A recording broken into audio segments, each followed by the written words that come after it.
Lad os gå ud og høre, hvad folk synes om social dumping. Det er jo en rigtig dårlig idé, fordi at udnytte dem, som ikke har noget, i forhold til dem, som har en hel masse. Ja. Jeg synes, det er skræmmende, at det er blevet sådan, at vi er endt i sådan en situation i Europa, at der er danskere, der ikke har arbejde, fordi andre kan arbejde til en mindre løn. At der er så stor en skævvridning i det. Det synes jeg er synd for danskerne, fordi at det er sgu ikke i orden, at polakkerne de kan få lov til at arbejde for meget billigere penge, end danskerne kan.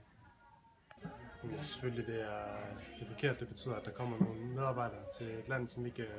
For først får de ikke den løn, de skal have. Det betyder også, at de tager nogle jobs fra nogle andre på nogle forhold, man ikke kan konkurrere med, fordi at de får en så lavt løn.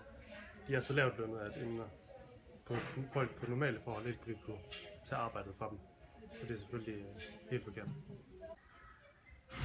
Vi er ikke alene om at vil afskaffe social dumping i Danmark, så gå ind og stem på vores kampagne.